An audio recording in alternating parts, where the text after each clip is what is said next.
네, 시작하겠습니다. 네, 저희가 좀 공간이 이게 해제됐는데 너무 원래 10명까지만 받기로 좀 협성을 좀 양해 좀 부탁드립니다.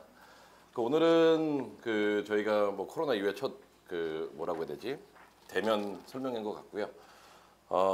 크게 세 파트로 나눌 텐데 첫 번째 대주제는 이겁니다. 우리가 지난 3년 동안 이제 코로나 입시를 벌써 3번 치렀거든요. 그래서 3번 치르면서 좀 변화된 내용이 좀 많이 있어가지고 그래서 제목 자체는 코로나 입시는 우리에게 무엇을 시사했는가. 그리고 이제 코로나 입시는 이제 끝났기 때문에 이제 올해가 마지막인 것 같아요. 코로나 입시 이제 마지막 문턱인데 그래도 이제 변화된 게 많이 있어요. 그래서 앞으로 무엇을 준비해야 될지 이러한 대주제를 가지고 한번 이야기를 나누겠습니다. 그리고 설명회 할 때 중간중간 슬라이드별로 질문이 있으시면은 그때 질문을 하세요. 나중에 또 돌아오면은 좀 더 그냥 까먹는 분들도 계시고 그때 질문하는 게 나쁘진 않거든요. 그러니까 저도 저저번 주에 이제 미국 갔다 오면서 느꼈던 건 미국은 진행이 안 돼요. 그러니까 그분들은 너무 질문이 많아요. 근데 한국은 진행이 너무 잘 돼요. 그래가지고 중간중간에 이렇게 물어보는 거는 전혀 문제가 없으니까 그렇게 해주시면 감사하겠습니다. 그래서 시작 자체는 파트 1은 이걸로 할게요. 파트 1에서는 우리가 많은 사람들이 좀 오인하는 잘못 알고 있는 정보들이 많은 것 같아요. 코로나 입시를 치르면서 올해도 많이 들으셨겠지만 제일 많이 나온 게 입시가 가면 더 어려워진다. 근데 저는 가면 더 쉬워진다고 생각해요. 그러니까 어려운 거 하나도 없어요. 네, 더 쉬워졌어요. 그리고 어차피 여기 학생 한 명 있는 것 같은데 학생만 오케이. 우리 학생이 지금 몇 학년이지? 고등학교 3학년. 고등학교 3학년 때 총 인원수 이 아이의 나이 또래 인구수와 제가 대학교 갔을 때 나이 또래 인구수는 우리 때가 훨씬 더 많았어요. 하지만 대학교 입학 정원은 똑같아요. 늘질 않아요. 그냥 이런 숫자로 본다면 이 아이가 가는 게 훨씬 더 쉽거든요. 그러니까 요 논리를 반박할 수도 있지만 파트 1에서 저희가 하려는 건 뭐냐면은 숫자에 현혹된 잘못된 생각들. 그러니까 대학 입시 결과가 나오면은 특히 올해 같은 경우에도 경쟁률이 최고치였다. 지원자가 최고 많았다. 그리고 합격률이 최저였다. 요 통계만 보거든요. 근데 물론 그것도 의미가 있지만 그거는 제가 보기엔 되게 잘못된 정보들이에요. 그거에 우리가 그 정보는 볼 필요는 없어요. 그것 때문에 어려워졌다는 건 아닌 것 같고 그래서 파트 1에서는 대략 한 6개 정도의 이제 실수들 그러니까 사람들이 지난 3년 동안 대학교에서는 어떤 부분을 본다고 했는데 지원자들은 이러한 숫자나 뭐 기타 오인된 정보로 인해 가지고 준비를 잘못해 가지고 결과가 되게 안 좋았거든요. 좋은 애들도 많고 안 좋은 애들도 많고 그래서 그런 것들이 무엇인지 한번 확인해 보겠습니다. 그래서 첫 번째 미국 가서 많이 들었던 게 요 문구는 되게 재밌었어요. 보면은 이제 힙스에 지원한 아이들은 IB 가고 IB 지원한 애들은 32 대학교 가고 그다음에 32 지원한 아이들은 52 대학교 갔다. 이런 식의 얘기를 많이 해주시는데 맞아요. 근데 저는 여기서 좀 강하게 얘기한다면은 어차피 힙스나 IB나 톱 30이 지원했던 아이들은 거기에 실력이 맞지가 않았어요. 그러니까 대대적으로 이 아이들의 특징들은 뭐였냐면은 성적은 좋아요. 그러니까 성적을 뭐 반에서 1등 하든 뭐 5등 하든 뭐 전교에서 뭐 10% 안에 들든 그것만 믿고 이제 지원을 했는데 SAT 점수가 없었어요. 그러니까 근데 잘 봅시다. 우리가 3년 전만 해도 SAT를 못 봤어요. 그러니까 그런 애들은 우리가 어떻게 구제를 해줘야 돼요. 근데 하지만 올해 입시를 치른 아이들은 SAT를 못 보진 않았어요. 이게 못 본다는 게 이제 점수가 낮다는 게 아니라 기회가 박탈되진 않았어요. 그런데 대학교들이 다 테스트 옵셔널을 선택하고 있다는 전제 하에 아이들은 내가 SAT 점수는 안 되지만 학점이 되는 것 같으니까 지원해 보자. 되게 안 좋은 생각이거든요. 그러면 점수가 되는 애들은 어떻게 해요? 그러니까 열심히 공부해가지고 높은 점수를 받은 애들은 그러면 불이익을 받는 거잖아요. 그래서 대표적인 사례를 보면은 나중에도 얘기하겠지만 한 3주 전에 MIT는 이제 리인스테이트 시켰죠. 이제 올해부터 MIT는 SAT 점수를 내야 됩니다. 작년에 조지아텍 같은 경우에도 특별한 사정이 없는 한 우리는 적극적으로 권장하고 SAT를 내라고 돼 있었어요. 그 다음에 유펜 같은 경우에는 그러한 발표를 원서 접수 전에는 하진 않았지만 합격자 통계를 발표함에 있어서는 거의 98% 이상의 아이들이 SAT를 냈어요. 그 다음에 거기서 한 95% 이상이 1550대였어요. 이와 같이 아셔야 되는 게 뭐냐면은 우리가 되게 입시가 어려워졌다. 그리고 여기서 계속 실망했던 건 뭐냐면은 이 테스트 옵셔널에 대한 기대를 너무 불합리하게 가졌던 것 같아요. 그러니까 그 부분도 엄격하게 중요한 요소인데 그 내용을 충족시키지 못한 거. 그래서 이러한 그 봅시다. 여기서 제가 뭐 강한 단어 썼는데 제가 보기에는 무지함도 좀 있었고요. 거만함도 좀 있었고 그 다음에 뭐 이런 게 복합적으로 이제 작용되다 보니까 입시 결과가 안 좋았던 것 같아요. 그 다음에 많은 아이들이 되게 원서를 보면은 변명이 많아요. 그러니까 그 어디셔널 인포메이션 통해서 내가 뭐 때문에 뭐를 못했다. 그러니까 자기 합리화를 시키거든요. 근데 잘 봅시다. 우리가 3년 전에는 이제 코로나 초기 때는 그냥 혼돈이었죠. 그래서 대학교에서는 뭘 했냐면은 그래 우리가 이 코로나 때문에 너가 활동을 많이 못한 거 인지할게. 그리고 시험 못 본 거 인지할게. 그러니까 너 환경 속에서 최대한 할 수 있는 걸 해라. 그리고 학교에 집중해라. 그게 1기의 기조였어요. 2기는 이제 올해 말고 그 전에 있던 애들은 그 뭐였냐면 이제 혼돈 상태에서 이제 코로나 시대로 온 거잖아요. 2기 때는. 그래서 대학교에서 왔던 건 뭐냐면은 SAT, ACT 아직도 못 보는 거 우리 이해한다. 하지만 야 너가 이 문제 해결함에 있어서 무엇을 하고 있냐. 그래서 그 당시에 애들이 많이 했던 게 뭐 마스크 만들기, 뭐 이런 의료 구호 물품 이게 전달하기, 그 다음에 지역 노숙자나 아니면 지역 그 약자들, 특히 어른 모든 게 온라인으로 갔으니까 그 어른들은 컴퓨터나 인터넷에 익숙하지가 않잖아요. 그리고 그 뭐라고 해야 되냐 그 저소득층 아이들은 컴퓨터나 인터넷이 또 없어요. 그래서 그런 거를 해결하기 위해서 얼마나 많이 했는지. 올해 입시 같은 경우에는 대학교에서 얘기했어요. 야 이제 우리는 그 코로나 시대가 끝나가고 정상화되는 과정이기 때문에 우리는 이 정상화 과정에 너가 얼마나 기여했는지. 그래서 미국에서는 뭐 Return to Normal이라는 그 슬로건을 해가지고 이 정상화 과정, 즉 온라인에서 오프라인, 그 다음에 집에서 학교, 학교에서 공동체, 공동체에서 지역 이러한 확장해 나가는 모습에 초점을 두는 아이들한테 유리하게 적용한다 그랬거든요. 그게 어떻게 보면 코로나 1기, 2기, 3기의 트렌드예요. 그러면 이제 앞으로 4기, 이제 올해 이제 마지막 입시, 이 학생은 이제 마지막 입시겠죠. 그래서 이 아이들은 뭐냐면은 제일 마지막 트렌드였던 그 정상화뿐만이 아니라 그래서 1기 때 했던 거, 그래 너 혼돈이니까 우리가 안 볼게. 그건 이제 없어요. 2기 때 그런 트랜지션 아니면 2기 때 그런 구호 물품 전화기 그것도 이제 의미 없어요. 왜냐면은 벌써 끝났으니까. 결국 올해 입시나 이제 지금 준비하는 아이들이 봐야 되는 건 뭐냐면은 이 정상화하는 과정에서 내가 얼마나 기여했는지. 그래서 여기 나와 있는 이 변명의 소지는 없는 것 같아요. 변명, 내가 무엇 때문에 뭘 못했다라는 건 더 이상 이제 그 원서에서 작용을 안 하는 것 같고 떨어진 아이들은 다 그런 이유가 많았어요. 그러니까 이유를 그 구두로 아니면은 서문으로 그래서 쓰진 않았지만 아이들의 이력서를 보면은 단결된 게 있거든요. 그 단절된 것들이 어떻게 보면 변명이잖아요. 그래서 그런 게 많았던 아이들이 조금 실패를 했던 것 같고 그 다음에 역시나 이런 식으로 아이들이 집에 갇혀 있으니까 얼마나 좋아요. 게임하고 봉사 안 해도 되고 활동 안 해도 되고 그러니까 대회는 엄청 나갔어요. 그러니까 대회 나가는 것도 수학 과학 대회, 코딩 대회 그 다음에 뭐였더라 또 요새 애들이 많이 나가는 거 그 지니스 올림피아드에서 뭐 창의성 대회 뭐 이런 걸 많이 나갔는데 결국 또 스템에서 벗어나지 못했고, 그러니까 이러한 이유 때문에 어떻게 보면은 많은 사람들이 그 문제가 있다고 했는데 제가 보기엔 문제가 있었던 게 아니고요. 그 사람들은 그냥 트렌드를 읽지 못했던 거라고 저는 생각합니다. 이게 첫 번째 요소고 두 번째는 뭐냐면은 이제 많은 사람들이 좋아하는 이 수치. 그 여기서 이제 historically 아니라 historically 오타입니다.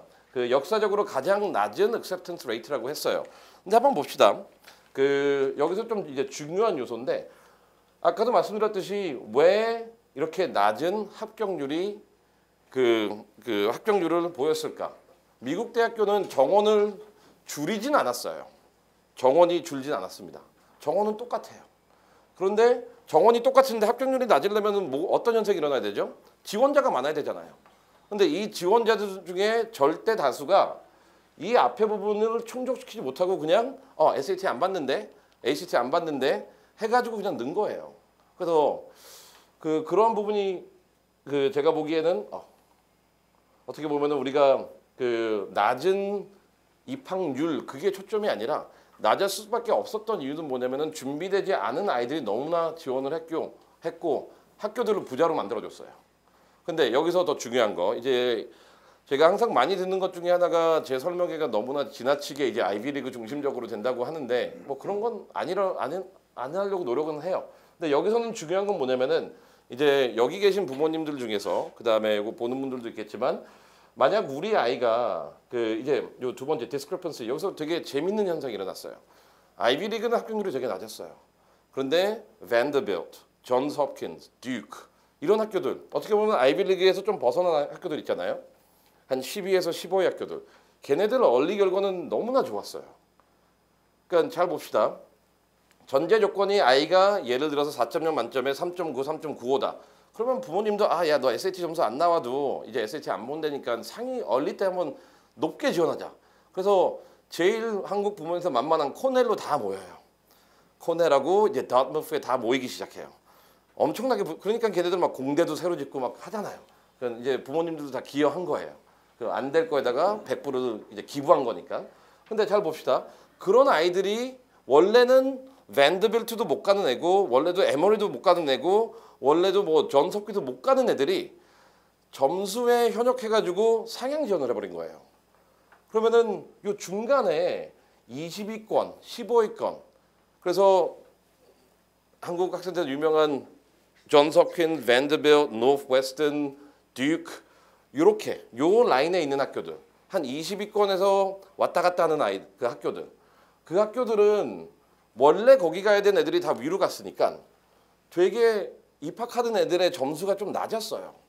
그래서 만약 올해도 분명히 그런 유형이 지속될 테니까 내가 만약 미국 대학교에서 한 40위권을 이제 희망하고 있다. 30위권을 희망하고 있다. 그러면은 괜히 그 위에 톱 10, 톱 15 가서 기부하지 말고요. 그냥 그 중간에 아이들이 딱 이 논리에 나 여기 못 가면은 후회할 것 같아. 그럼 뭐 후회할 거면은 평생 잘하지. 근데 그런 아이들이 그쪽에 많이 늘 거거든요. 그렇기 때문에 요쪽 주위의 학교들을 얼리 때 조금 주의 깊게 보는 것도 괜찮은 전략 방법인 것 같아요. 올해도 마찬가지로 그렇게 진행될 것 같거든요. 그래서 요 이제 30위권. 그래서 내 점수가 지금 한 NYU 정도를 희망하고 있다. 그러면 좀만 더 높게 보세요. 뭐 에모리를 보든지 밴드비트를 보든지 뭐 요런 것들. 유니버스 미시건은 뺄게요. 어차피 미시건은 이제 EA로 다 넣으니까 그 부분은 거기는 열외고. 그래서 이 낮은 액셉턴스 레이트가 지나치게 상향적인 그 위에 있는 학교에 집중돼 있었고 그 외의 학교들은 오히려 합격률이 되게 높았다는 점. 그거를 좀 주의 깊게 보는 게 좋고요. 그다음에 우리가 이를 통해서 그러면은 이 첫 두 슬라이드 봐야 되는 건 뭐냐면은 아까 말했던 그 흐름이 되게 중요해요. 그러니까 우리가 항상 보면은 미국 입시에서 무슨 스파이크도 중요하고 미국 입시할 때 보면 항상 홀리스틱 리뷰라 그래서 대학교들이 우리는 모든 거를 다 본다 그러잖아요. 근데 코로나 때 좋았던 건 뭐냐면은 이 모든 거를 평가함에 있어서 조금 이게 애매한 부분이 있으니까 되게 구체적으로 그게 어떻게 평가되는지에 대해서 알려줬어요, 우리한테. 그래서 그걸 보고 오늘도 그 내용 위주로 나갈 텐데 그렇게 준비하면은 결과가 좋을 거고 아직까지도 나는 수학 내 캘큘러스 BC 10학년 때 해가지고 수학 잘한다고 그 거만함 속에서 그냥 수학대 몇 개 나가고 그다음에 과학대 몇 개 나가가지고 내가 좋은 대학교 갈 수 있다라고 생각하는 아이들은 못 갈 거예요. 걔네들은 뭐 카네기 멜론만 가도 고마워해야죠. 무슨 MIT, 칼텍, 스탠포드를 왜 쳐다봐요? 그래서 그런 흐름을 보는 게 되게 중요한 것 같습니다. 그다음에 제일 중요한 게 그런데 모든 게 여기로 이제 귀속되는 것 같아요. 아까 말씀드렸던 그 테스트 옵셔널에 대한 잘못된 이제 인지. 우리가 먼저 많은 분들 공부하신 분들은 아시겠지만 미국에서는 이제 SAT나 ACT 관련돼 가지고 크게는 이제 세 가지 유형의 이제 시험 정책을 갖고 있어요. 첫 번째는 테스트 블라인드예요. 이거는 올해도 UC는 여기에 해당되겠죠. 테스트 블라인드라는 거는 시험을 낼 수가 없어요. 그리고 너가 내더라도 우리는 고려 안 하겠다는 거예요. 그게 테스트 블라인드고요. 그 다음에 테스트 맨더터리 같은 경우에는 시험 점수를 안 내면은 원서가 접수가 안 돼요. 그리고 그 중간에 끼어 있는 게 테스트 옵셔널이거든요. 근데 아직도 대다수의 학교는 테스트 옵셔널이에요. 하지만 우리가 아까도 말씀드렸듯이 코로나 1기, 2기, 3기 지나오면서 우리가 이제 시험 점수를 안 낼 거라면은, 그리고 분명히 여기는 이제 학생이 한 명이니까 여기에서 안 낼 거라고 얘기하면 이 학생을 겨냥하니까 얘기 안 할게요. 이거를 보는 분들도 테스트를 나는 안 내겠다. 그러면은 이 질문을 대답할 수 있으면은 내지 마세요. 질문 자체가 왜 시험을 안 봤냐는 거예요. 그러니까 시험을 옛날에는 못 본 거잖아요. 내가 아무리 보고 싶어도 캔슬되고 이러니까 못 본 건데, 테스트 옵셔널의 취지는 왜 시험을 안 봤냐는 거거든요. 너는 무슨 이유 때문에 시험을 안 봤냐. 왜냐면 테스트 옵셔널은 기본적인 전제는 시험을 내라는 거예요. 하지만 예외적으로 합당한 이유가 있을 때는 우리는 너는 그걸 면제해 주겠다는 건데, 그래서 왜 안 봤냐라는 질문, 못 봤냐는 이제 없어요. 그러니까 못 봤다는 점수가 낮으니까 못 볼 수도 있지만 못 보는 애들은 없어요, 거의 다. 그리고 만약 우리 집이 돈이 없어가지고 시험을 못 봤다, 그러면은 그거는 괜찮아요. 어머니 아버지 그 작년 소득세 그 해가지고 한 4천만 원이 안 된다. 그리고 나는 돈이 없다. 그리고 모든 미국 대학교도 장학금으로 가야 된다. 그러면 걔는 면제 받을 수 있을 거예요. 하지만 대부분의 여기 계신 분들은 그 연소득 4천만 원이라는 거는 부동산도 포함이에요. 주식도 포함이고. 그렇기 때문에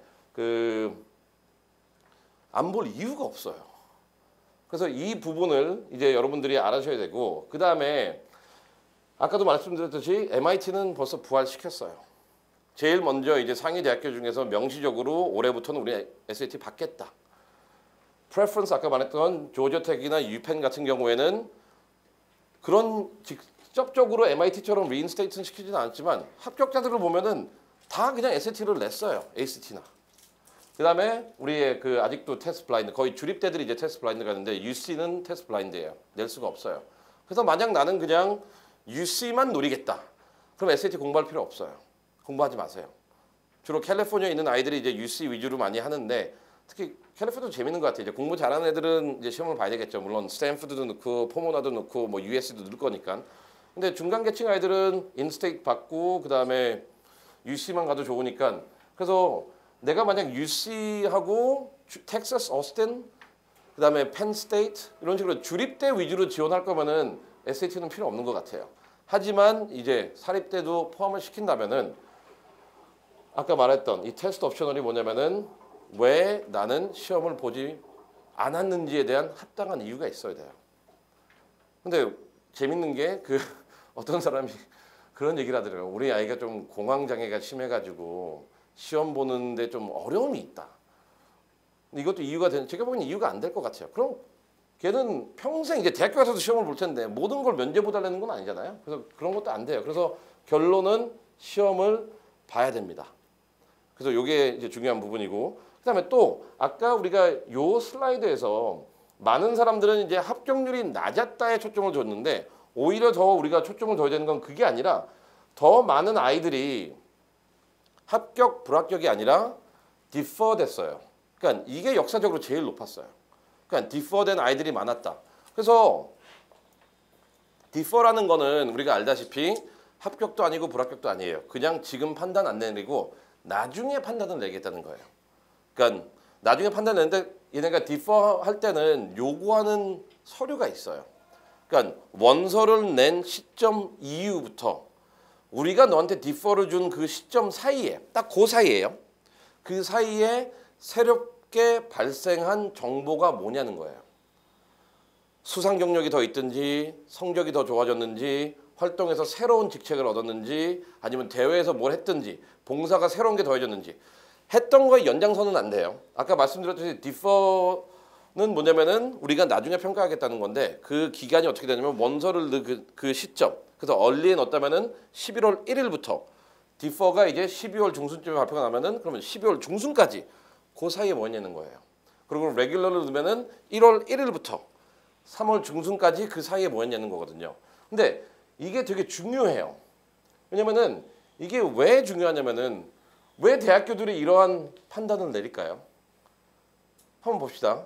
우리가 정상적인 시기였으면은 우리 여기 있는 학생처럼 아이가 평가를 받는 거는 4년치에 대한 공부를 평가를 받아요. 4년치에 대한 활동에 대한 평가를 받고 4년치에 대한 수상 경력에 대한 평가를 받아요.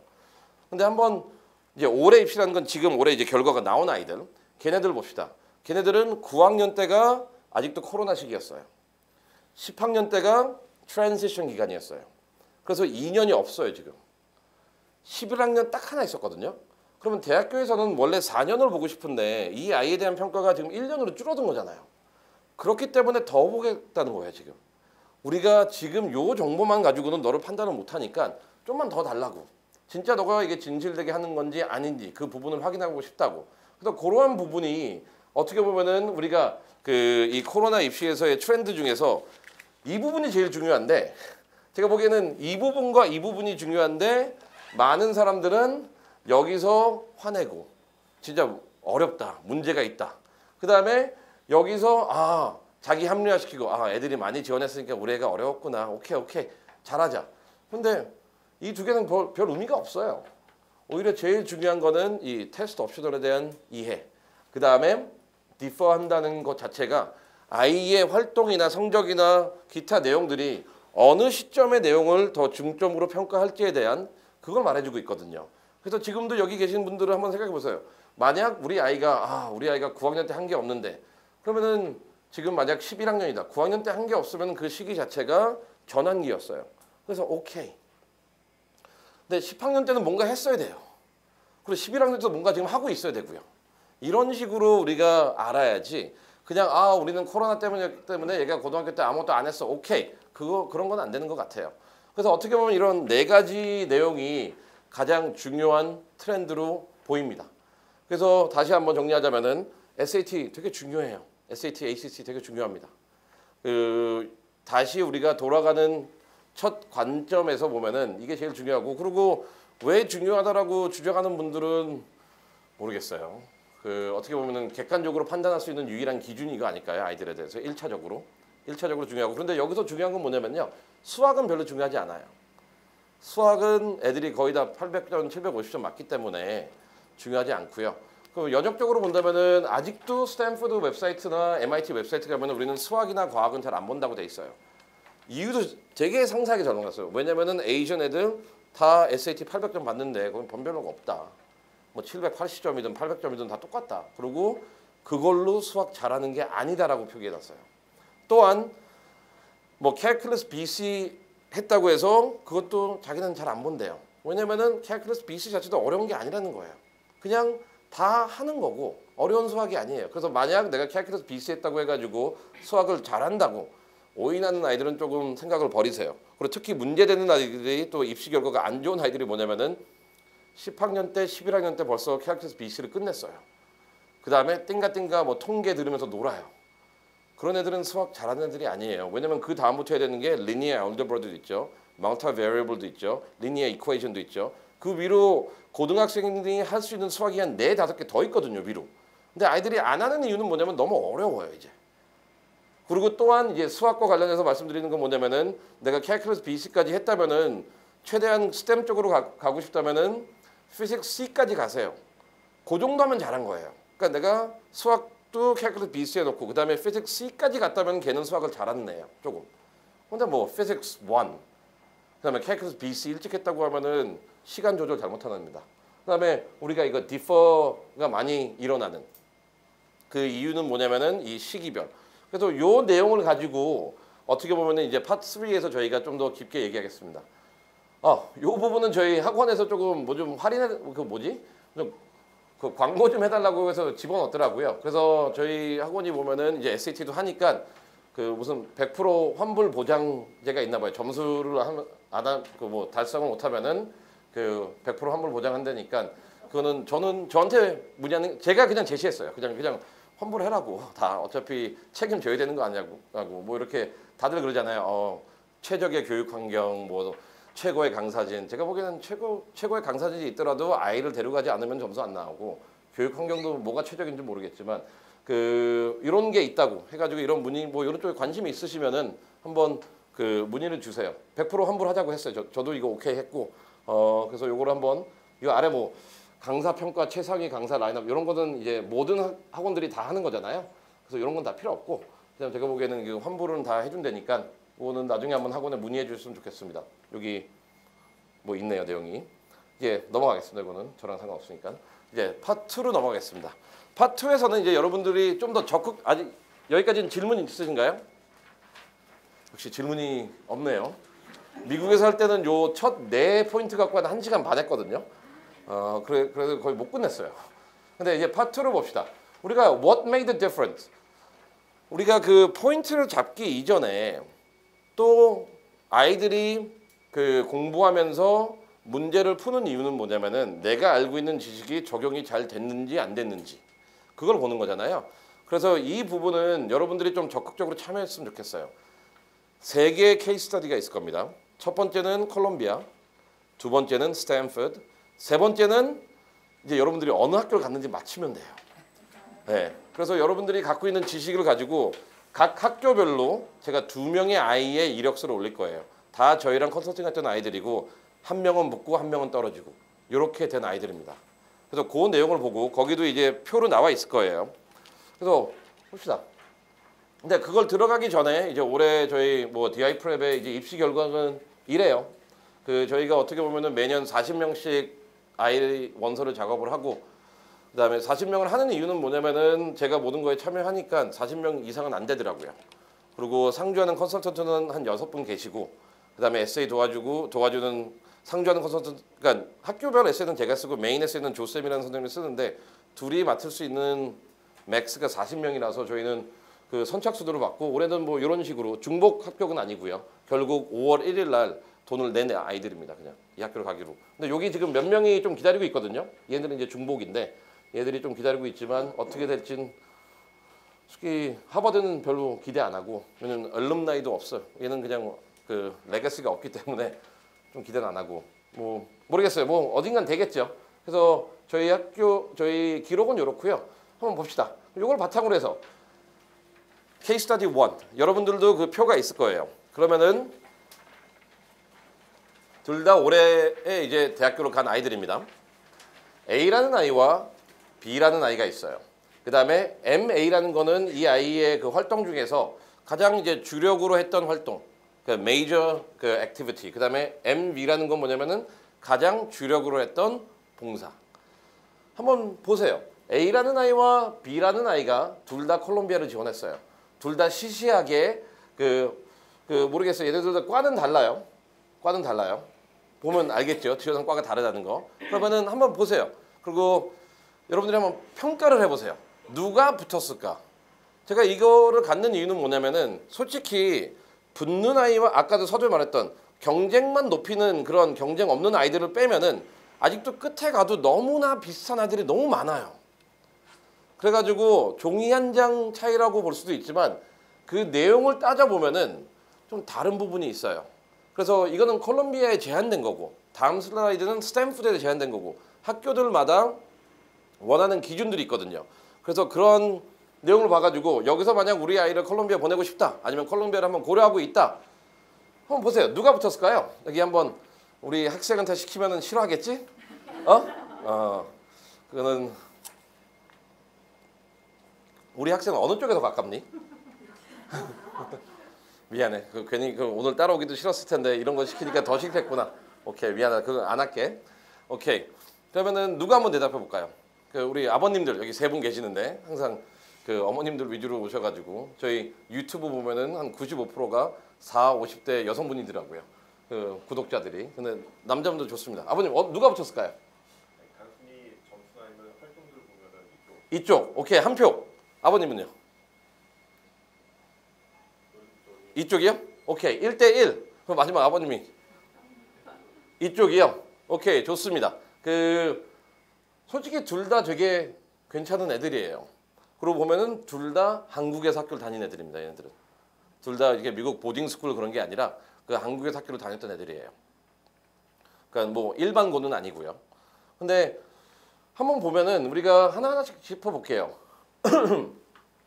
솔직히 얘네 둘이 좀 별로 차이 나는 게 별로 없어요. 보면은. 그래서 이거 자체가 그 차이가 나는 게 별로 없는데 그러면 대학교들은 뭐를 가지고 아이를 평가할까 했을 때 우리가 다음 슬라이드로 분석하는 거 넘어가기 전에 먼저 봐야 되는 건 뭐냐면요. 공통적으로 활동별로 적용하는 기준이 있고요. 그 다음에 학교들만이 원하는 기준이 있어요. 이 아이 같은 경우에는 콜롬비아는 떨어졌는데 진짜 좋은 학교 갔어요. 네. 그냥 콜롬비아만 떨어진 거예요. 딴 데는 붙고 좋은 학교 갔어요. 봅시다. 얘가 붙었습니다. 얘가. 얘는 떨어지고. 왜냐면은 아버님 말한 것처럼 얘 점수하는 거 보면은 되게 좋아요. 그래서 얘는 시카고도 붙었어요. 이거 어떻게 하는 거지? 예. 시카고도 붙고 유펜도 붙고 그다음에 그 둘 중에서 하나를 갔어요. 근데 우리가 알아야 되는 건 뭐냐면은 여기서 우리가 분석을 들어가기 전에 만약 여기에 그 아이를 우리 아이는 뭐 힙스 가길 바래요. 우리 아이는 뭐 아이비 가길 바래요. 우리 아이는 뭐 톱 15 가길 바래요. 우리 아이는 30위 가길 바래요. 이렇게 지금 생각하고 있다면은 되게 잘못된 생각이에요. 잘 봅시다. 힙스도 그 약자는 다 아시죠? 그때 한번 그 어떤 어머니한테 물어봤다가 본인한테 물어보지 말라 그래가지고 제가 좀 당황했는데 힙스 보면은 하버드, 예일, 프린스턴, 스탠포드잖아요. 근데 이 네 개 학교를 우리는 두리뭉실하게 뭉쳐가지고 우리 힙스 준비해요 이렇게 얘기하는데 네 개 학교가 다 달라요. 하버드 같은 경우에는 솔직히 에세이도 하나밖에 없어요. 전공도 안 물어봐요. 그러니까 전공 물어보는데 3개 전공 골라가지고 한 100단어로 쓰라고 돼 있어요. 각각이 아니라 합해가지고. 그러니까 하버드는 붙는 건 딱 2가지 요건인 것 같아요. 얼리 때는 레거시가 있으면 붙고 없으면 떨어지고 운동을 잘하면 붙고 없으면 떨어지고 레귤러 때는 뭐냐면은 하나가 남들보다 엄청나게 뛰어나야 돼요. 단 뛰어난 게 공부가 아니에요. 그냥 공부는 워낙 잘해요. 그냥 공부는 기본이에요. 근데 공부를 뛰어나려면 이건 이 정도는 돼야 될 것 같아요. 뭐 전 세계 올림피아드 1등? 네, 그 정도 하면은 이제 좀 뛰어나는 건데 뭐 지역에서 뭐 수상했다 그거는 애들이 다 그 정도 갖고 있으니까 하버드는 그런 거 딱 하나 보죠. 예일은 반면에 질문은 12개가 있어요. 12개 중에서 반 이상이 너는 너 사회에 어떻게 기여했냐는 거예요. 그러니까 리더십만 주구장창 물어봐요. 그래서 봉사가 그 정도 없는 아이들은 예일에 못 가겠죠. 예일 또한 점수는 다 좋아요. 자 봅시다. 우리가 힙스를 뭉치면 안 되는 게 벌써 하버드하고 예일이 다르잖아요. 프린스턴 같은 경우는 질문을 3개 물어봅니다. 하나는 이제 전공 관련된 건데 프린스턴 좋아하는 건 뭐냐면은 특히 순수과학을 좋아해요. 그러니까 응용과학은 별로 좋지 않아요. 순수성, 그 다음에 대외 수상 경력. 근데 더 좋아하는 거는 이제 예체능 쪽에 질문이 하나 있으니까 그쪽으로. 그래서 우리 그러잖아요. 음악 잘하는 애가 프린스턴 간다고. 근데 왜냐면 그 질문이 있어요. 그 다음에 스탠포드 봅시다. 스탠포드는 8개 질문을 보는데 거기도 전공 질문은 없어요. 전공을 안 물어봐요. 그냥 너가 제일 좋아하는 주제가 뭐냐, 너가 해결하고 싶은 문제가 뭐냐. 그래서 문제 해결 능력 관련된 질문도 물어보고 8개 질문이 다 달라요. 심지어는 너의 취미가 뭐냐도 물어봐요. 그러니까 공부만 했던 아이들은 각 그 분포도가 똑같은데 공부에만 집중하니까 나머지가 대답이 안 되는 거예요. 이와 같이 우리가 학교를 아이를 준비시키기 위해서는 이렇게 두리뭉실하게 군을 만드는 게 아니고요. 아이가 희망하는 학교를 정해놓으세요. 그리고 그 학교의 특징을 알면서 지원하는 게 좋은데 한번 봅시다. 우리가 GPA, SAT, GPA 둘 다 냈죠. 근데 이 부분은 제가 보기에는 상관이 없어요. 그런데 많은 사람들 얘는 AP가 6개고 AP가 9개예요. 와우. 얘가 좀 더 좋을 수도 있지만 AP는 솔직히 그렇게 많이 들을 필요는 없습니다. 많이 들을 필요는 없고 하지만 이제 AP가 이제 문제되는 건 뭐냐면은 이거 좀 나눠서 할게요. 이제 AP를 제공하는 학교, 그다음에 AP를 제공하지 않는 학교. 일반적으로 IB나 A레벨이나 한국고등학교 이렇게 나눠서 제가 하겠습니다. AP를 제공하는 학교에서 중요한 건 뭐냐면은 내가 AP 수업을 시험을 몇 개 본 건 중요하진 않아요. 그건 리포트 안 해도 돼요. 그건 나중에 입학한 다음에 해도 되고요. 제일 중요한 건 뭐냐면은 수업을 몇 개 들었냐인데 이 들었냐의 분포가 절대적인 숫자에 비례하는 게 아니라 그 학교에서 제공하는 AP 개수에 비례하는 거예요. 이 아이 같은 경우는 6개 제공하는 학교에서 6개를 다 들은 거예요, 그냥. 근데 얘는 한 17개인가 16개를 제공하는 학교였는데 반밖에 안 들었어요. 그리고 뻔하겠죠, 얘가 들었던 거는. 다 과학, 수학만 듣고. 그래서 우리가 AP를 논의할 때 첫 번째로 봐야 되는 건 뭐냐면은 우리 학교에서 AP를 제공한다면 학교에서 제공하는 AP 개수 비례해가지고 내가 몇 개를 들었냐가 중요한 거지 그냥 총 점수는 중요하지 않아요. 총 합계는. 두 번째는 뭐냐면은 어떤 과목을 들었냐예요. 우리는 제일 쉬운, 제일 만만한 거 있잖아요. 우리 학생들 AP 시험 봤니? 제일 만만한 거 뭐 psychology, economics, geography 뭐 이런 거 만만해가지고 애들 많이 보죠. 근데 그런 게 아니라 미국은 AP를 평가했을 때 두 가지를 먼저 평가하고 기타를 보는 것 같아요. 첫 번째는 뭐냐면은 계속 강조하는 core subject, 영어, 수학, 과학, 사회과학. 자 봅시다. 근데 아이들은 수학, 과학은 많이 봐요. 근데 영어, 수학, 과학, 사회과학이잖아요. 영어는 거의 안 봐요. 힘드니까. 그리고 사회과학도 잘 안 봐요. 뭐 US government 보거나 US history 보는데 애들이 다 싫어하잖아요. 그래서 AP 개수에 또 봤을 때는 이 네 개 영역이 어떻게 골고루 분포가 돼 있느냐. 그것도 되게 중요한 것 같아요. 그 다음에 이제 전공 관련성인데 대부분의 아이들은 그냥 개수만 늘리면 좋겠구나라는 방식으로 보기 때문에 그 빛을 발휘 못하는 것 같아요. 그래서 이 윗부분은 그리고 SAT 1540이든 1580이든 한 문제 차이예요. 한 문제. 근데 둘 다 리딩은 다 750 이상이에요. 그래서 SAT 점수 중에서도 중요한 건 뭐냐면은 이제 리딩 점수겠죠.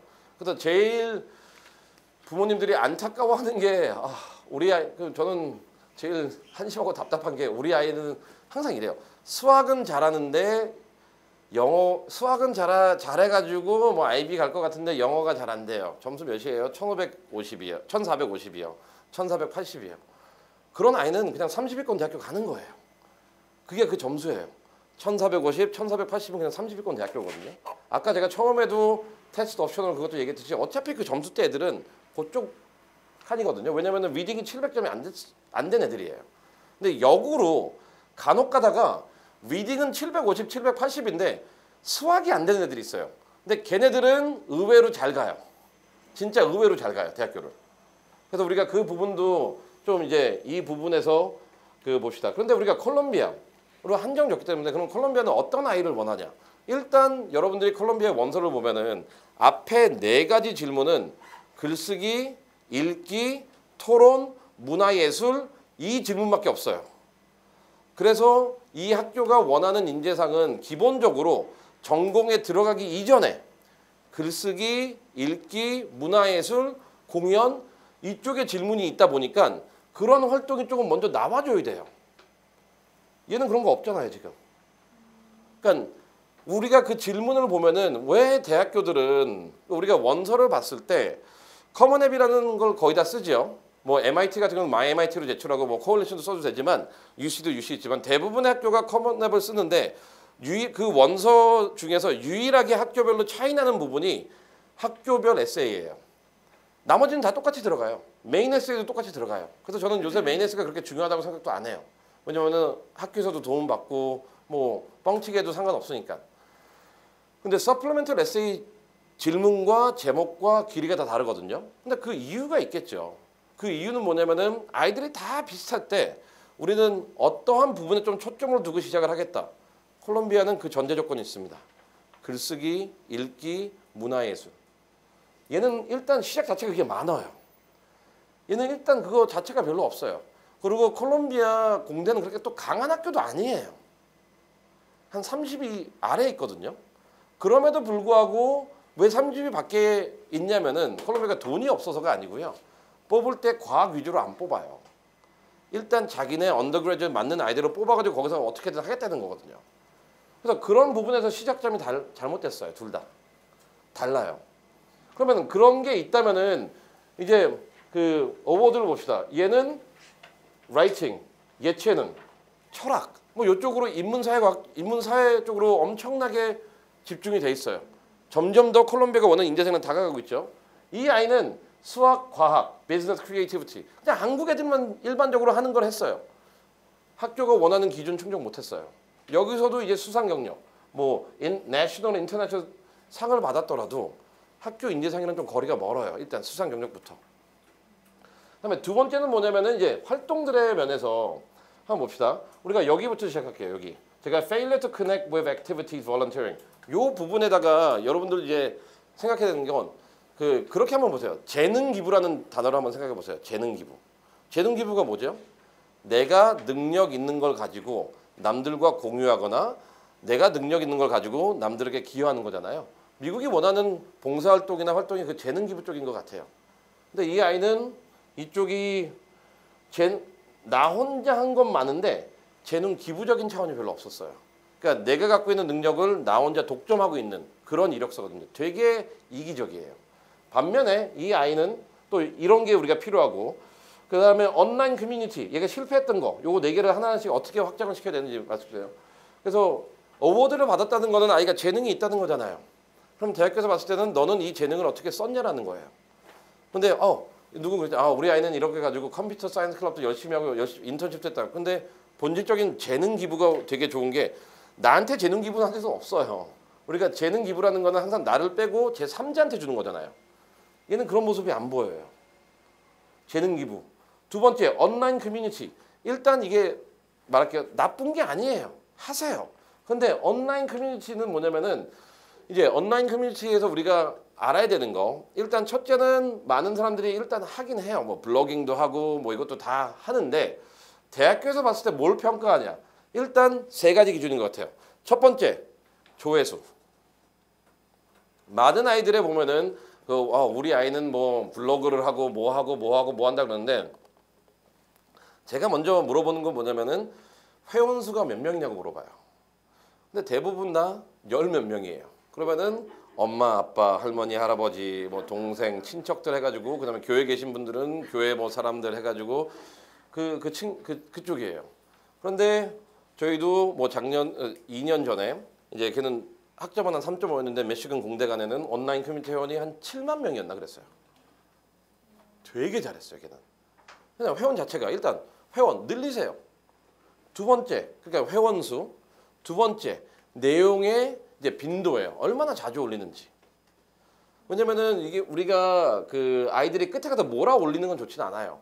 그러니까 예를 들어서 내가 좋아하는 거라면 온라인 커뮤니티 내가 좋아하는 거잖아요. 그러면 자주 해야 될 거 아니에요. 일주일에 한 번. 그럼 일주일에 한 번 하면 저는 걔한테 물어봐요. 야래 우리 친구. 우리 친구는 취미가 뭐지? 그냥 취미. 그냥 엄마 없다고 생각해. 취미.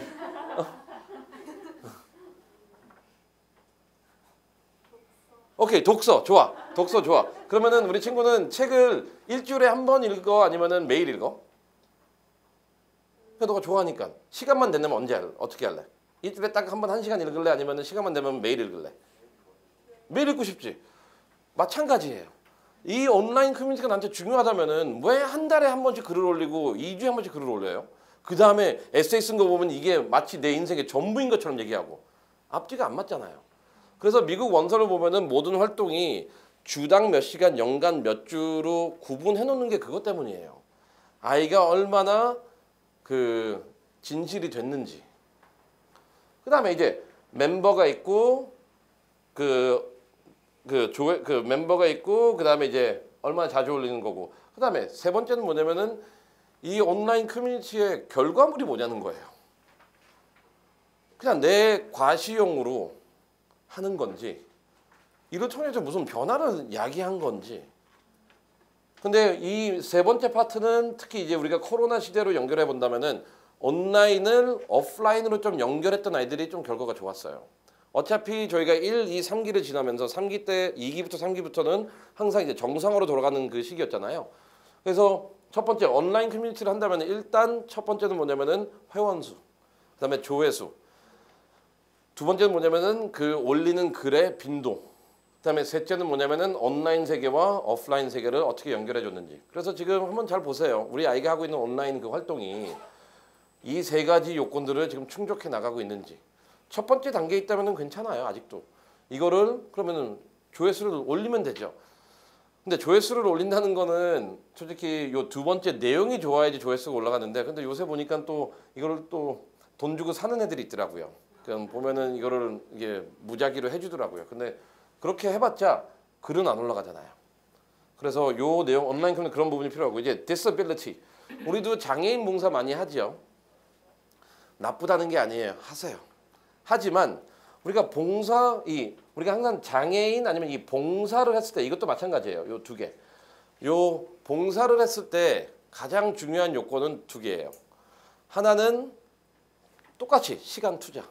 근데 이거는 뭐 당연한 거고 두 번째는 뭐냐면은 이 봉사를 통해 가지고 제3자한테 어떤 이익이 갔냐라는 거예요. 우리 아이들은 보면은 일주일에 2시간, 3시간, 4시간 가서 봉사하고 와요. 그러면 잘 봅시다. 그러니까 일주일에 2시간, 3시간, 4시간밖에 못 가는 이유는 뭐냐면은 봉사할 곳이 없어서가 아니에요. 그거는 이제 변명이죠. 못 가는 이유가 뭘까요? 바쁘잖아요. 공부하느라고. 내 거 다 하고 가겠다는 거잖아요. 그러면은 거기에 있는 사람들한테 그렇게 큰 베네핏이 없어요. 그리고 그래서 만약 내가 시간 투자를 안 하고 그 봉사를 한다면 그거는 조금 문제가 있어요. 그다음에 아직 둘째 가기 전에 또 이제 아이들이 제일 많이 하는 유형 중에 하나가 가서 공연을 해요. 근데 봅시다. 공연을 하면은 좋죠. 근데 애들이 공연하는 애들은 이제 한 달에 2번 정도 가요. 모든 애들이 다 해요. 근데 성공한 애들은 뭘 했냐면은 공연을 자주 가다 보니까 그 장애 학우들이나 그 어른들이 음악을 배우고 싶어해요. 그래서 공연이 아니라 가르치기 시작해요. 그러면 이제 가르치려면은 악기가 비싸죠. 그러면은 그 후원 활동을 해요. 그리고 중고 악기를 받아와요. 그리고 이 사람들을 가르쳐요. 그러니까 첫째 말했던 가서 그냥 봉사하는 애들은 그냥 시간 때우기용이었고, 둘째 질문 자체가 내가 뭘 했냐 이게 중요한 게 아니라 내가 봉사하는 대상들에게 어떠한 이익이 갔냐라는 질문을 던져야 되거든요. 우리 항상 봉사에서. 그러면 이 두 아이를 보면 첫 번째 아이는 별로 관계 없어요. 근데 두 번째는 그 사람들이 이제 악기를 배우기 시작했잖아요. 그 사람들이 이제 본인의 취미 생활이 생기기 시작했잖아요. 그 사람들의 여가 생활이 생기기 시작했고. 그래서 거기까지 가야 돼요. 튜터링 나쁘지 않아요. 대부분 다 또 뭐냐면 공통적으로 1시간, 2시간 일주일씩 해요. 뭐 3시간, 4시간 하는 사람들도 있어요. 그런데 봅시다. 튜터링이란 거는 한국 아이들이 되게 많이 해요. 제가 보기엔 이거는 되게 잘못된 생각에 비롯된 건데, 제가 보기엔 부모님이 나가서 햇빛에서 노가다 하는 것보다는 야 그럼 너 무슨 블루 컬러냐 그거 말고 너를 얼마나 귀하게 키웠는데 해가지고 책을 가지고 아이를 가르치는 이 스승. 말도 안 되는 정신으로 하는데 그건 중요하지 않아요. 튜터링 그렇게 하지 말고요. 튜터링 하는 아이들이 있다면은 튜터라는 단어에서 멘토라는 단어를 바꿔서 아이를 평가하세요. 그러니까 아이를 가르치다 보면은 공부가 다가 아닐 수도 있어요.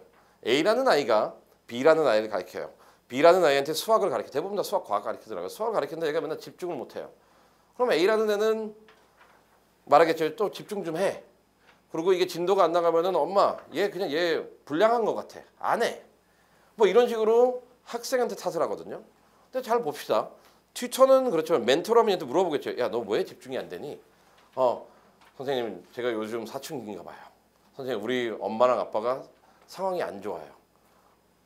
얘만의 다른 고민이 있을 수 있거든요. 그래서 성공한 애들은 다 튜터에서 시작해가지고 멘토가 하는 활동을 해줘요. 단순히 과학 수학을 떠나가지고 그 자기가 보살피는 아이의 삶 전반에 대해서, 그리고 이 아이를 도와주는 그런 때까지 가면은, 그래서 여기서 이게 나쁘다는 게 아니라 이렇게 했을 경우에는 좀 한계가 있다라는 거예요. 좋은 쪽으로 끌어와야죠. 그런 걸로 본다면 이 아이는 되게 좋았어요. 그 마이너리티 이거 한 것도 얘도 시간은 엄청 낮고요. 시간은 엄청 낮고 그 다음에 자기보다는 그들을 위해서 많이 했고, 근데 얘는 제일 좋았던 거는 뭐 요 두 개였던 것 같아요. Major Activity 1 and 3. 그 특정, 그러니까 이게 다 봉사활동이었거든요. 얘는. 그러니까 어떤 특정 이제 대상을 해가지고 그 사람들의 삶을 영화로도 찍어주고, 그 사람들의 노고를 글로 써도 어필하고, 그 사람들과 시간을 거의 일주일에 한 20시간씩 넘게 보내고 되게 많이 보냈어요.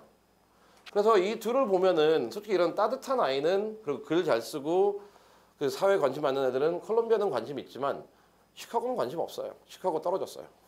네. 유펜도 웨이트리스트 걸렸고, MIT 뭐 지원 안 했겠지만 지원했으면 떨어졌을 거고, 카네기 멜론도 지원했으면 제가 보기에는 떨어졌을 것 같아요.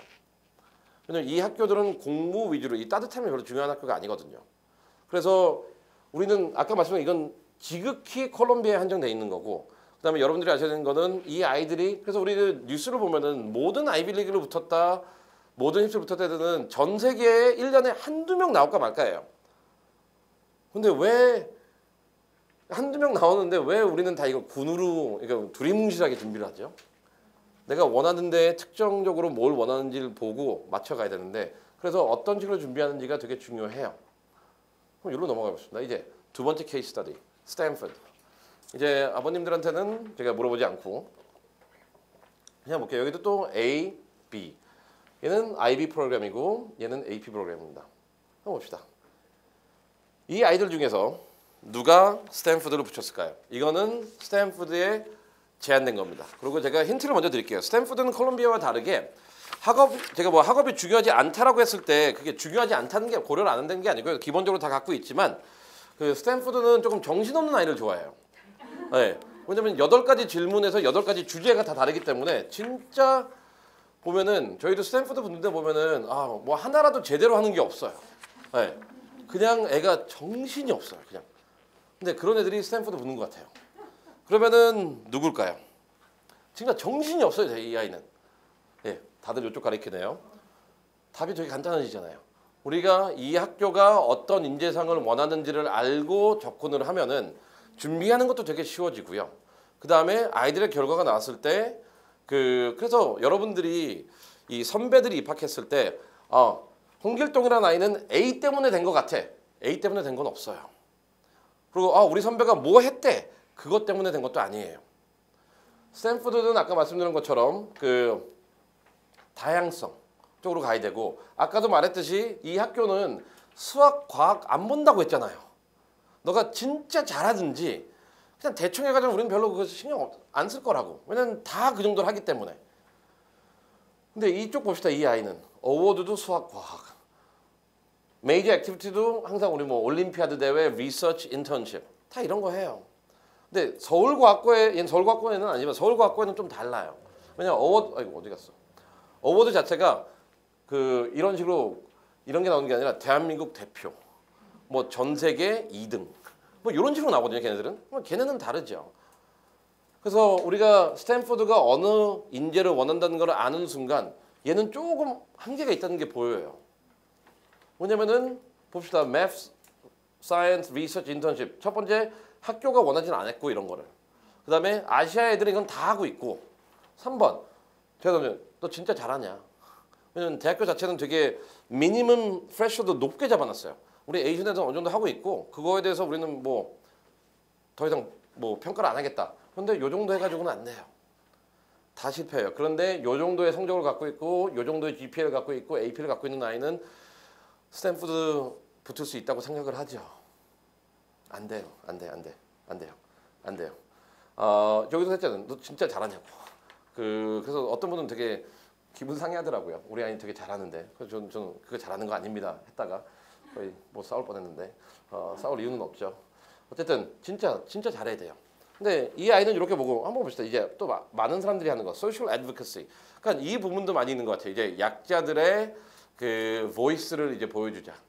즉, 우리가 그 특정한 마이너리티에 대한 voice를 이제 챔피언을 하는 건데, 올해도 저희 했던 아이 중에 이제 UC 버클리 간 애가 이걸 좀 잘했어요. 걔는 뭐냐면은 어떤 부분이었냐면은 이제 우리가 후원 활동을 보면은 우리가 유니세프나 아니면은 Save the Children이나 이런 걸 보면은 저는 그래서 그다음에 뭐 국경 없는 의사들 보면 국경 없는 의사가 좀 더 나아요. 근데 대부분에 보면은 뭐가 생각되죠? 불쌍한 아이가 나와요. 그러면 우리는 맨날 우리 초상권 주장하면서 그 아이의 초상권은 어디 갔어요? 그 아이는 기분이 좋을까요? 그래서 그게 어떻게 보면 POP라는 문제를 야기하는 거예요. 그런 거를 좀 바꾸자. 그래서 그 아이는 그거 위주로 활동을 했거든요. 근데 우리가 이와 같이 어떠한 집단의 인권이나 어떠한 집단의 보이스를 말할 때 대학교에서 던지는 거는 질문이 딱 하나밖에 없어요. 너 진짜 진심이냐? 그러니까 결과는 상관없어요. 왜냐면은 이러한 유형의 활동에 대한 질문이 이제 커뮤니티나 컨트리뷰션 질문인데 너가 어떤 결과를 너한테 유의미한 활동은 뭐고 그 다음에 아직 결과가 없다면 어떠한 노력을 하고 있냐까지예요. 그러니까 결과가 이런 사회 문제라는 거는 빨리 안 바뀌거든요.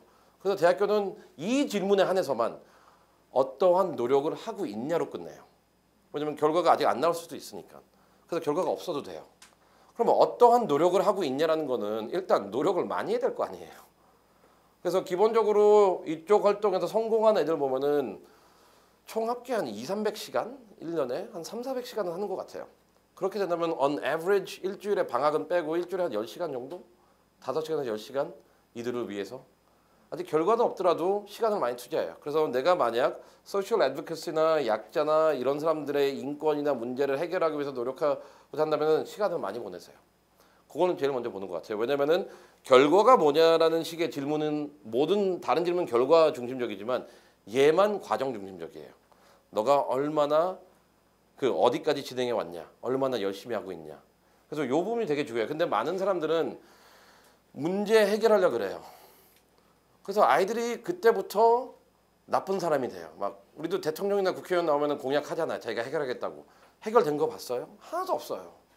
4년 해결 못해요. 5년 해결 못하는 것들을 해결해 준다 그러잖아요. 아이도 마찬가지예요. 해결했대요.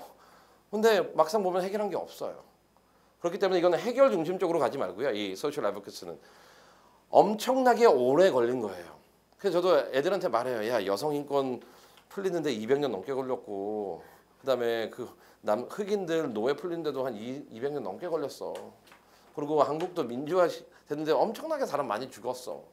그래서 너가 이 문제 절대 해결 못해 라고 하면 또 삐져요. 왜요? 저를 무시해요? 아니, 그게 아니라 너 대학교 10년 뒤에 갈 거면 오케이. 그러니까 이게 시간이 필요한 거거든요. 그래서 이러한 소셜 애드보케이시나 우리가 커뮤니티 컨트리뷰션 질문을 아니면 그런 걸 봉사활동을 준비할 때 많은 사람들이 시각을 잘못 갖고 들어가요. 어떤 문제를 해결하려고 그래요. 그런데 특히 부모님들이 그걸 강조해요. 왜냐면 아이한테 그만큼 시간을 안 줘요.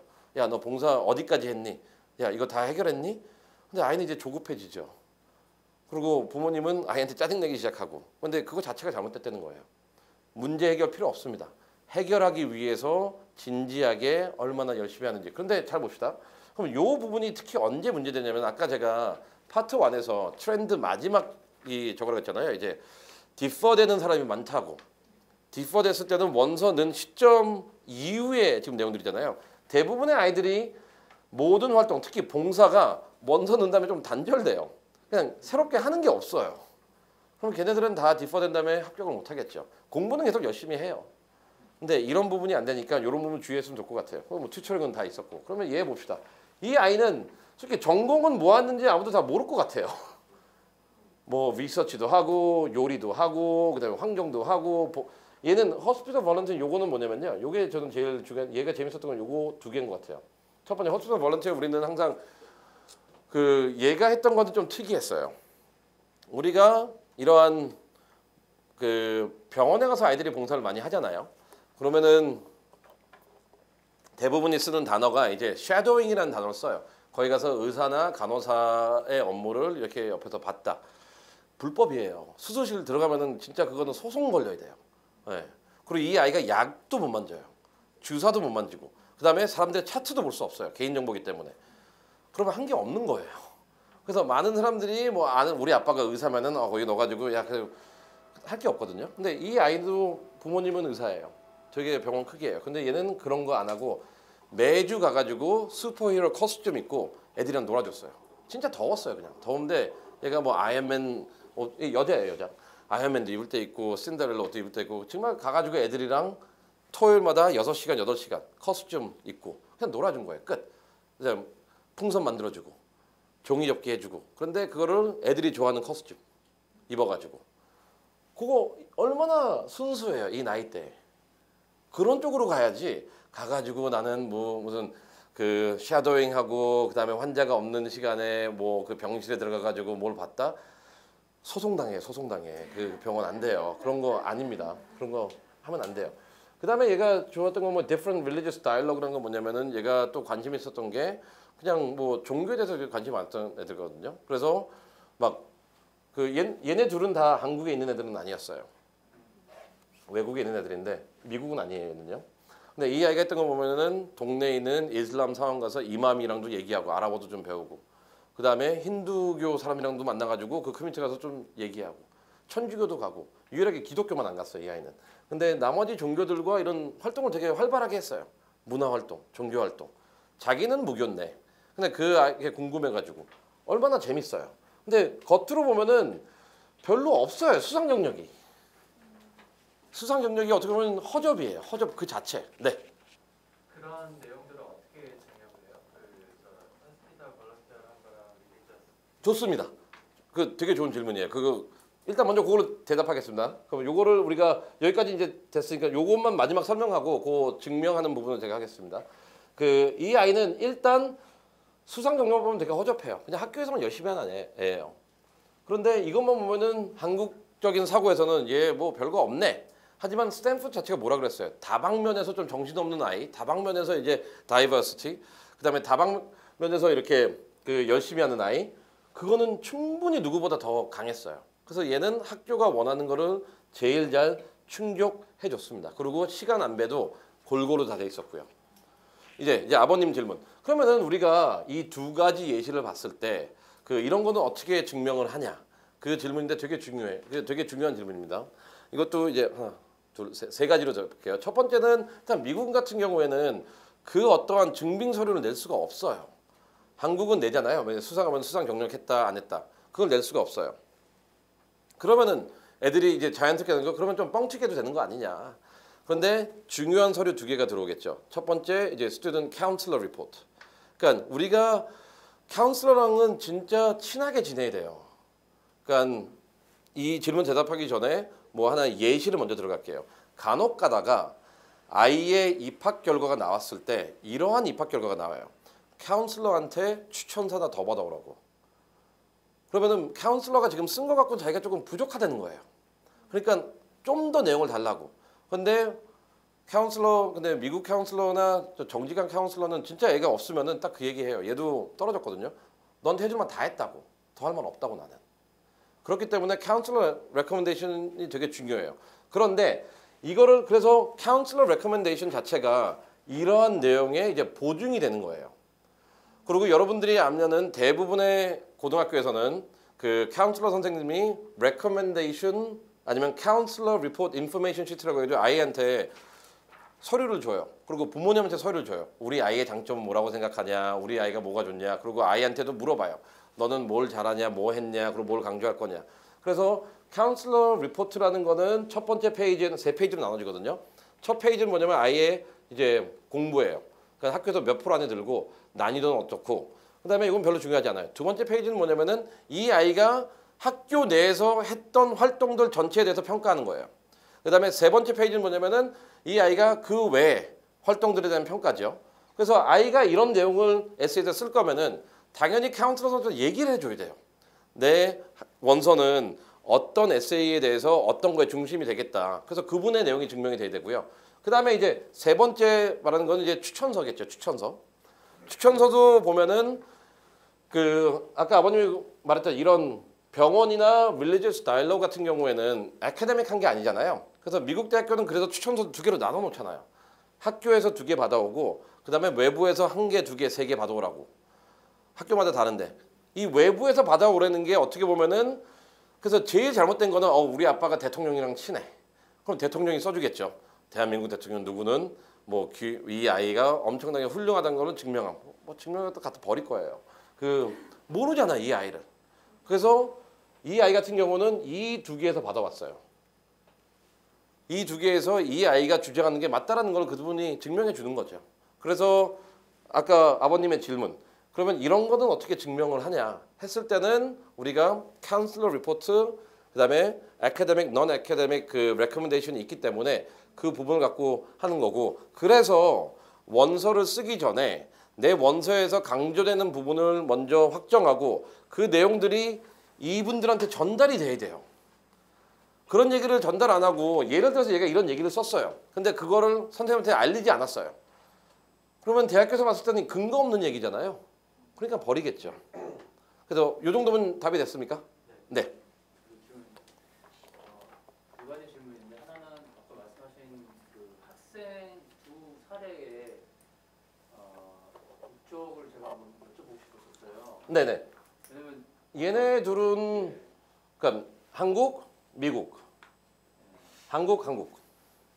그러면은 지금 이제 다른 나라 거주를 하고 있으면서 한국이란 국적을 갖고 있으면서 지원한 건데 네네. 저희는 어떻게 보면 한국에 거주하고 있는 한국 시민권이나 또는 미국 시민권이 이렇게 분포가 됐을 텐데 만약에 저희 같은 그런 문화 안에서 이런 케이스를 이제 준비를 한다면 국적에 큰 차이점이 환경에 따라 있는 건지 일단 원래 국적 기본적인 대원칙은 미국인과 외국인은 차이가 있어요. 하지만 우리도 미국인 안에 들어갔을 때도 그 에이전 그룹 안에서도 코리안 아메리칸으로 평가될 거잖아요. 제가 봤을 때는 요 둘은 차이가 없는 것 같아요.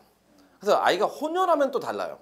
그러니까 그러니까 저희도 몇 년 전에 이제 그 NYU 치대 이제 그 7년짜리 프로그램 합격했는데 얘는 혼혈 아였어요. 그러니까 한국 및 기타 나라. 그거는 좀 다르더라고요. 그런데 대한민국 아이들 중에 이제 보면은 뭐 유학하는 아이들 중에 절대 다수가 좀 많은 케이스 제가 접했던 많은 케이스는 이제 부모님 중에 한 명이 이제 외국에 잠깐 나갔을 때 그때 생겼어요, 애가. 그래가지고 국적은 일단 취득했어요. 그런데 결과적으로 평가를 봤을 때는 에이전 아메리칸 푸이 저는 더 어려운 것 같아요. 네, 코리안 아메리칸이. 그래서 걔네들은 맨날 하버드랑 이런 데 소송 걸잖아요. 우리 집단을 더 뽑아야 된다고. 근데 하버드는 야 우리 벌써 40%가 에이전이야. 너네 충분히 많이 뽑고 있어. 이렇게 나가지고 이제 아버님 첫째 질문은 국적에선 차이가 있을 텐데 현실적으로 봤을 때는 이 아이가 국적이 한국이랑 미국이잖아요. 코리안 아메리칸이니까 그거는 별 큰 차이는 없습니다. 근데 그런 아이가 한국에 거주하면 상관이 없는데 제3국 예를 들어서 뭐 중동, 아프리카 아니면은 그 동남아 그때는 조금 유리하더라고요. 네, 오지에 사는 아이들이 되게 잘 가요. 그래서 저희도 그 봤을 때 제일 재밌었던 거는 4년 전인가 사우디에 사는 여학생이었는데 SAT 1200점? 1300점도 안 됐고 GPA 한 3.5? 근데 걔 러트거스 그 약대 7년 과정 붙고 왜냐면 걔는 이제 문화적 할 얘기 그래서 그런 건 좀 고려해 주는 것 같은데 이제 한국에서 뭐 그래서 이런 거 갖고 이렇게 써졌어요. 나는 그 서울에 안 산다. 서울에 안 산다? 자기가 그 서울에 안 살면 약자인가? 이건 되게 한국 비하적인 발언. 저는 되게 기분이 안 좋았거든요. 걔가 그렇게 썼을 때 서울에 안 산다? 그러면은 넌 뭐니? 근데 그거 다시 돌아가면 아버님 이해되시죠? 두 번째 질문은? 지금은 지금 그 준비 자체가 학교가 추구하는 그 교육 관점에 따라 이제 준비가 좀 다르다고 말씀하셨는데 네네. 그러면 부모 입장에서 어떻게 학교가 무엇을 어떻게 강조한다는 것을 구체적으로 어떻게 저희들이 파악을 할 수 있는 방법이 있는지. 있죠. 왜냐면은 모르겠어요. 저는 이제 이걸 업으로 하는 사람이다 보니까 좀 더 열심히 하겠죠. 근데 제일 쉬운 거는 제가 그거는 맨 마지막 슬라이드 해놨거든요. 그래서 오늘 이 슬라이드를 이 설명을 듣고 내용이 많잖아요. 그러면은 대부분이 저한테 잘 모르겠대요. 뭐 많이 듣고 온 것 같은데 뭘 어디서 시작해야 될지 모르겠다고. 그래서 마지막 슬라이드가 딱 그거 해놨거든요. 아버님 두 번째 질문. 그래서 그거 따라서 하면 될 것 같습니다. 요건 됐죠 이제. 그럼 이제 여러분들 이거는 이제 지금까지는 객관식이었고 주관식 하나 갑니다. 얘는 어디 갔을까요? 얘는 올해 입시는 아니었고요. 작년 입시였어요. 이 아이는 어디 갔을까요?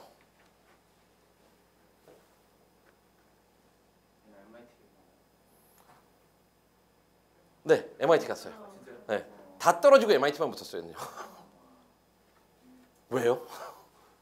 처음으로 맞췄다. 네. 소셜 에듀케이션 쪽이 코딩하고 두 개를 다 이렇게 지향하는 게 보통 아이비리그가 전인격적으로 보지 않나 생각이 들어요. MIT는 공대 중에서도 네네. 공사 쪽으로 많이. 그렇죠. 그 MIT 자체는 우리가 알아야 되는 게 뭐냐면은 일단 MIT는 그거 알죠. AMC, AIM는 수상 경력이 아니라는 거. 기본 항목이에요. 그러니까 My MIT에 들어가면 애들이 거기서 먼저 이제 좌절을 해요. 나 그 AMC 10, 12 있는데 어워드 섹션 찾아보면 그게 없어요. 근데 그 전 페이지 보면은 기초 수학 과학 능력이라 가지고 AMC 뭐 있냐? AIM 그게 기초예요. 네. 그래서 뭐 AMC 좀 있다고 해가지고 MIT 드는 거는 그 메인 어워드 쪽은 못 씁니다. 근데 이 아이는 제가 이 아이의 예시를 든 건 뭐냐면은 뭐 하나 하려면 좀 잘하라는 거예요. 그러니까 이 아이에 보면은 되게 잘했어요. 스탠포드 리젝트. 왜냐면은 아까 다 알겠죠. 다이버시티가 없어요, 얘는요. 콜롬비아, 예일, 유펜, 브라운, 리젝트 다 떨어졌어요. 그냥 두루루룩 다 떨어졌어요. 그래서 얘도 웃긴 게 MIT 붙고 MIT가 얘는 얼리 때 넣어가지고 좀 빨리 나왔는데 나머지가 다 떨어지더라고요. 그래서 너는 참 편안하게 살았다, 야. 근데 뭐 기대한 것도 아닌데, 근데 봅시다. MIT, 칼텍 아니면 이건 딴 데다 좀 적용한다면은 우리가 공부를 조금 예시를 든 건 뭐냐면요. 이 예시가 좋아서 든 건 아니에요. 되게 좋지 않은 예시예요. 이렇게 가면 안 돼요. 근데 이 예시를 든 이유는 뭐냐면 우리가 적어도 무엇을 진짜 잘한다라고 내가 주장하고 싶으면 한 요 정도는 하라는 거예요. 그러니까 국대는 아니었어요. 얘는 그냥 한국에 있는 미국에였어요. 근데 얘를 보면은 되게 재밌는 게 뭐 비슷비슷해요. 그 AP도 점수도 리포트도 안 했어요. 얘는 왜냐면 AP 성적도 그렇게 좋지도 않아요.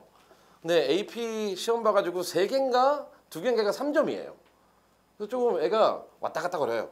네, 왔다 갔다 거려요. 그런데 얘는 이제 잘한다는 거는 솔직히 이쪽 부분보다는 얘가 코딩이나 컴퓨터를 얼마나 잘했냐면은 11학년 여름방학 때는 유럽에 있는 대학교 그 조교로서 강의를 했어요. 네.